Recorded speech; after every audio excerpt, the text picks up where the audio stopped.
Welcome back to Nerd Thug Radio. Ow! I'm the Captain Joey Savage. Cory DLG. And I'm Colt Baldridge. You're listening to us on Chronos FM 104.5, 106.1. Sister stations. Worldwide at IRLoneStar.com. Always, you can catch us at nerdthugradio.com. You can see all the podcasts. Find them there.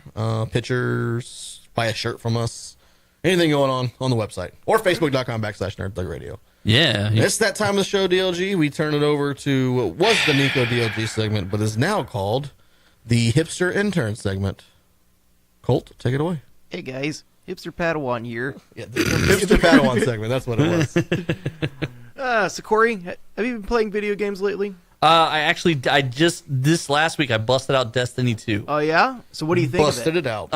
Having not played Destiny at all, I didn't know anything about the plot or the story, and basically they start you with choosing your little race. Yeah. So already I was kind of confused because like, are you a human? Are you a this? Or are you a robot? And I was I'm like, a human. I was like, well, I guess I'll be a robot. I don't know. Like, that sounds neat. And then, like, you pick if you're, like, an agile roguish one or, like, a wizardy one or, like, a shooter one. So I was like, I already felt like you made two really big choices before you even start the game, before you even know the impact of those choices. But from there, it's interesting. The visuals are amazing. They spend time and effort and money making this game look great. Oh yeah, it looks one of the most gorgeous games that are out there right now. But I kind of wish Gorgeous. I guess I kind of wish they would have just taken 5 minutes to pretend like I had never played Destiny in the very beginning when you pop it in. Is this a first-person shooter? It is. I'm out. It is. Yeah, Yeah, it's made by Bungie, so it's I'm out. the guys who made Halo. the first 3 Halo games, and Yeah. so okay, so have you played Halo? Like sparingly. Lawyer. I was never an Xbox guy. So like if I'm at a party Yeah. and someone's like, "Hey, let's throw some Xbox up." Okay, some Halo. we'll play some Halo. Yeah. Yeah, so like Destiny 2, because I played Destiny 1 quite a bit. Okay. And so instead of creating my character and firing it up, I got to import one of mine from Destiny 1. I So, do respect that. Yeah. And so basically I see Destiny as Destiny 2 is Destiny 1, but it knows what it wants to be. So like it doesn't have all the baggage of the core game going through development hell, and you have to do major rewrites throughout the one. And so everything in all the design has more intention and more design in it, and so that it makes the second-to-second shooting feel as awesome as possible. So you feel like the most bad dude on the planet in the universe. Right. But like beyond that, everything starts to fall away a little. Like it's one of those games that are really, really great if you have some kind of gold award tunes. Like you're working through the campaign right now, right? Yeah, I'm just doing the story right now. Yeah, okay. So, like, when you're working for the campaign, it's really great because you're getting the positive reinforcement and you're learning, oh, this is how the grind works, this is how leveling up works. But, like, by the time you finish the campaign, you hit level 20, and then it becomes doing the grind of strikes and public events and Crucible in order to get the loot to level up and do the raid. And, of course, like, the raid is the best part of Destiny. They're like these series long of multi-phase puzzles where you have to it requires a team of 6 people in order to just complete all the mechanics, and it's honestly one of the best shooter experiences I've ever experienced. Is it like is it like, are you holding off a raid, or like are you like defending a bunker or something, or? Okay, so like the raids are you and 5 buddies. Like, Okay, it's more friends than I normally have, but go on. Yeah, how are you going to do that, Cory? Yeah, I'll put out a Craigslist ad. Yeah, something like that. You hit a LG. Like you Oh, and that's 5 great. friends, you go through this really long level, and it's a combination of platforming puzzles and boss fights. Okay. And so, like, the boss fights, you can't just DPS them and to shoot them until they're dead. What you have to do is you have to go through all the combat phases of these bosses, and you have to go through the mechanics. And then when the right window is open, then you go and everybody pops their supers and DPS as the boss or whatever the objective is at the moment. And so it's honestly like this really challenging yet satisfying experience. You talk very clinically about playing games. He does. He's very thorough. DPS, you drop that down. That's damage per second for those who don't know. Yeah, he's very into it. You're very like. I feel like inside of you is a pro gamer who's like who just Waiting wants to out bust out. very badly. Yeah, I'm excited. I like what I'm looking for in a shooting or war game is on the multiplayer mode. I want a big event. I want to just have something kind of really large happening here. Like I want to see like Battlefield has like remember when they do the 20-on-20 or whatever it was? Yeah, it's like 32v32 or something like that in Okay. Battlefield now. So when they did the 32 Modern versus Warfare 32. on PlayStation 3, it was like 20-on-20, and these things would go like 30 minutes. And you'd jump in a helicopter, and you'd be the cool guy who rides the side of a helicopter and jumps out, and like it's like helicopter drops you off. Like, how cool is that? And then like you do a fighter jet, and like people call in strikes, and you're the guy flying the jet, and then you can crash the jet on like one player because you hate them. Like, that was such a cool moment for me. But now, when they're doing different stuff now, and some of it creates cool experiences, and some of it I feel like is interesting. So like I saw a video for a video game that's in pre-beta right now, pre-alpha, and it's a set in the 1800s. You're a monster hunter. You and a partner play in a massive online map with various other duos trying to find and kill the monster first. There's a bounty. I haven't heard of that one. What's it called? I don't know what the name of it was. I saw the video on Facebook the other day and I saved it because I was like, that is intriguing.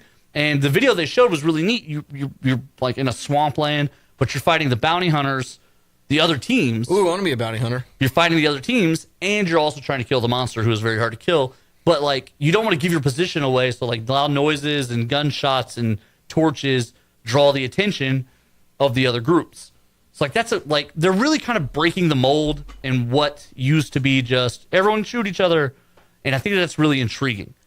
So like the idea of the raid where it's a 6-man team and there's some sort of intricate mission you guys are doing, I kind of like that. You had me at bounty hunter. Yeah, man, I've seen some really cool. I like in the monster game Evolve, where you're either one of the 4 hunters or you're the monster, and like it's 4 players versus 1 player. Like, that's a really interesting concept to me because it changes how you would play a game based on what character you are. Like, if I'm one of the 4 hunters, am I the medic or am I the assault guy? And then if I'm the monster, am I the big wing monster or am I the large dinosaur monster? Like, it changes what you want to do. And then there's another game I saw that was like a serial killer one, where it's like What? yeah, That's right so up like your alley. so you're like a Saturday horror movie kind of scenario, and so like the other players are the survivors. It's Friday the 13th is what it was based on. Yeah. So they're in the camp, and it's like up to like 6 teenagers in the camp trying to survive you being Jason, or you're one of the 6 teenagers. And the idea is you get them alone and you kill them individually, or if they team up, they might kill you. That's interesting. Team Yeah. up. So, what class did you end up picking in a Destiny? I chose Warlock and man. Robot.